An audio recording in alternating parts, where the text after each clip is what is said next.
I'm Richard Pyatt. Welcome back to EOS, traction for your workplace goals. Have you been hitting the benchmarks that you want to hit with your business? Our suspicion is if you clicked play on this, you may not be. Michele Mollard is a certified EOS Implementer, Entrepreneurial Operating System, EOS.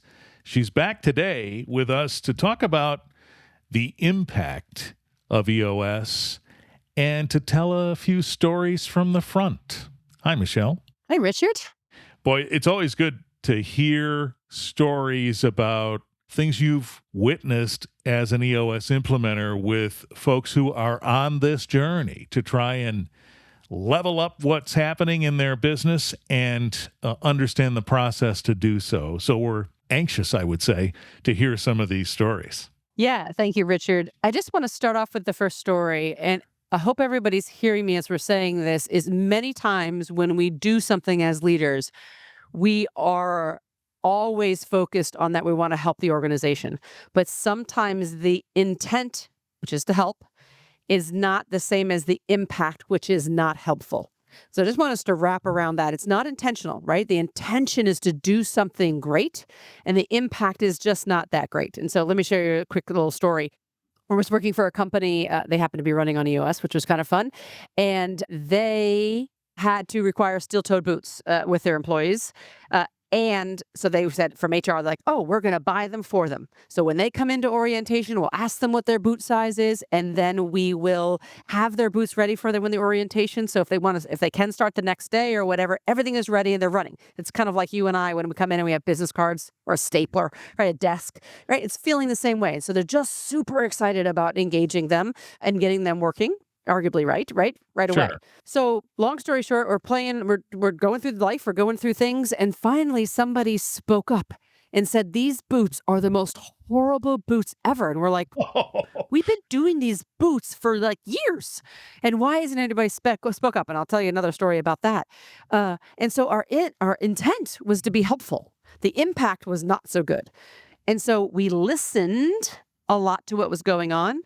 We also found out that we were giving them one pair of boots a year, and they're walking 10, 15 miles a night, picking product and doing things, and they're burning through boots more than one a year. If anybody's a runner, you're running through your running shoes more than one a year. Right. And so then we learned that. And so, oh my goodness. And I'm like, all right, what do we have to do? How do we talk to them, include them in this? And so long story short, they buy their own boots. They're allowed 2 or 3, depending on what shift they were in, a year, and we just reimburse them. And so they do it because we thought, oh, maybe there's a cash flow problem and they wouldn't buy them, or they would try to get away without steel-toed because they're expensive. It didn't turn out that way at all. And so everything that we were worried about wasn't really happening. And so what I want to teach from this is in EOS, and I would say in any organization, I plead with you to start from the bottom up. Those that use the broom should buy the broom, right? Those that use the shoes should buy the shoes. And so it's really, really great. And so I just wanted to share that story in that, are we making cultures where we as leaders are dictating because we think we know what we're helping with? Or are we listening enough to everybody in the organization to bring that tool, whatever that is, right? Boots are a tool that's needed to them so they can do their job really well. Think about that. And the leader's reaction to that, it might be startling, and then maybe it's a little bit emotional too. Well, I'm trying to help you here. Wow. Turns out the boots aren't helpful, at least the ones we're choosing. This is wild. Yeah. It's wild and it's fun, right? Like, so what? I mean, to me, it's the first part isn't fun. The learning and the adjusting is the fun part, right? And so sometimes we hear them and we don't listen. Like maybe about the boots, we probably listen, most organizations. But if it's saying, hey, we're about to buy a new CNC machine and we don't talk to the guy that will be running that machine, what are we doing? Why are we doing that? Like, they might know that sometimes these CNC guys and girls are heavily certified. And so they have maybe worked at other plants where the machinery itself is a better quality machinery, right? There's so many of these stories, Richard, that are there that, just kind of solidify on this, and it kind of brings me to the kind of next section of this, if you don't mind, Yeah. is really them seeing themselves in the business, right? And so in the world of EOS, we have these things called a 3-year picture or a 1-year plan. And oftentimes we'll say a new building will be built in 3 years. Yet we ask nobody on the manufacturing floor how that should be set up, be run. What's the efficiencies? What are the, should this, I know there's Six Sigma, lean manufacturing, black belts, all that stuff out there. They're wonderful resources, absolutely wonderful resources, but all of them would be working side by side with your employees on the shop. And so really making that, we call 3-year picture come alive and have them see it. It's a part where it says, what does it look like? And there's bullet points of what does it look like for this company? What does it look like for them to be? What is it in 3 years? And so showing everybody from the sales seat, can they see themselves?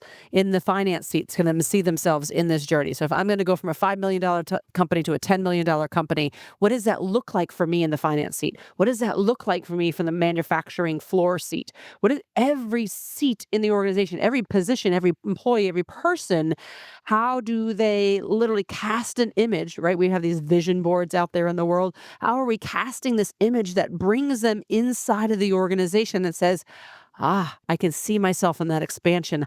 I can play a role in that expansion. And then if we're listening to them, they're going to engage. They're going to come to me like, I see it on our 3-year picture that you're building a new building. Are you going to come talk to us about how that should be laid out? Because I got Hmm. ideas. Sheer engagement at that point, like Yeah. mega. I would venture to say some employees who have that in their minds may not step up and say, I have ideas, if they don't feel that there's an environment in which those ideas would be received well. For sure. And sometimes we've talked about this a few times on all the other podcasts, Richard, is they've grown up in a organization or they've grown up in their career where that voice has been crushed. And so they assume that every organization is the same, not recognizing that companies that run on EOS, right, that are running on a different operating system, this is what we believe in. This is what like literally fuels my fire to say, those that buy the broom use the broom. Those that are running the CNC machine, they get to understand the upgrades. They right, all of this, right? And so that's really it's taking the organization to flip it up at its end and saying they know better, right? Mr. Leader, I love you. You're an owner of the organization. You have done every job. I hear you have done every job. Except when was the last time you drove the semi truck? When was the last time you were in the warehouse picking the product and wearing steel-toed boots? Probably many years, right? And so we just got to make sure that at a high level, it is our business. At a high level, it is ours. But the people that are helping us get this done have a voice, and they need to have a voice, and they need to be heard as we're going through there. So they're buying into even the core values, right? So it's not just a vision of it. It's like, how do you see yourself in these core values? How are we building this culture, this engagement? And I have so many clients as Michele, this is utopia. It only exists in your mind. There's 30,000 companies running on EOS. This doesn't exist in their mind. It doesn't. There's more running it on doing themselves. That's just with implementers like myself, right? And so it's no fairy tale. It happens and we can make it happen. Boy, let that one linger for a second. Think about that. I'm dying to know what happened with the boots. Did they change the approach to the boots? Oh, yeah. Heck Yeah. They buy, I don't know. I have been removed from them for several years, so I'm assuming. But yes, instantly, as soon as we heard their voice, they buy it. And it's funny because some wanted, so I don't know if I'm going to get in trouble here by naming brands, but some wanted Keens, which are like a sneaker-like steel-toed boots, and then some wanted boots, like leather kind of boots. And so even that, we were just doing leather boots and not realizing there was even other things out there. So, I mean, they knew better. They've been in steel-toed boots before, right? I can guarantee you us in the HR team had not. I know all of us that were there. None of us has probably worn a steel-toed boot in our life. Yeah. Right? That's right. But What do we those know what the were, heck that is? that's where the decisions were being made. And Again, trying to help. yes, Absolutely. trying to help. Oh man. So is that a difficult thing for some organizations? If I'm going to use the broom, I should buy the broom. Then we've got to flip our procedure like with the boots. Yep. Is this tough? It is tough. And I think the one thing that I have learned over time that makes it easy for leaders, easier, I should say, for leaders to flip the script in their brain is have the employees involved in the writing of the process. And so literally coming back to them and saying, okay, guys, we want to buy you steel-toed boots. We have to, right? OSHA says, good. What do you think we should do? They're involved in the process, setting the rules, setting the right? And so sometimes it's like, how do we make the widget, and having them involved in it? And so as leaders, we have to kind of check our ego. We've got to check our, we're the owner, right? At the door, and saying, okay, I'm going to have them get involved in the process. And then again, there'll be what I call journey champions. So people that'll want to jump in, and they're people like, you're the boss, you make it. But I would argue, say that's also how they were raised as in their businesses, not necessarily how it is. And you can break that. You can crack that nut. You can, right? You can get them to say, okay, if you really want me to do that, I will do that. And then you just come back and be like, I just wanted you to check my work because I'm not really sure. And you are the expert, right? And so we can do this from a way of rewarding and recognizing their expertise. And we can do that through a tool as opposed to emotionally do this through process work for how do you document processes in an organization. I venture to say that this approach is transformative culture-wise, and it's going to pay off. Is that true? Yeah, absolutely. I mean, again, they start to see themselves in the change or in the business and see themselves that they're connected to it. And they know they're the ones pulling the lever, right, of that machine or of that thing. And so once they start to empower them, I had somebody else push back, well, if I empower them, they'll get entitled. Well, I don't, that's an employee problem, right? Like that's a personality problem. That's another whole podcast, Richard. I think it's wrong. I think that is a short-sighted perception of that. If I give them a voice, that they'll turn entitled. It won't happen. And if it does, then call me and we'll have a conversation about it, right? I think about the same thing with scorecard and metrics, right? So many times we say from the higher up, we say, okay, salespeople, all of you have to sell 3 million. And they're like, how you guys are doing this on a budget with the same amount of people. And last year we only did 2 million. And how do you want me to do more? People are like, oh, they're just lazy. Your top producers aren't lazy. They're telling you something and you're not listening, right? And so the same thing happens when we set metrics or scorecards or KPIs, whatever we want to do, is we have to set them alongside of each other because they do know.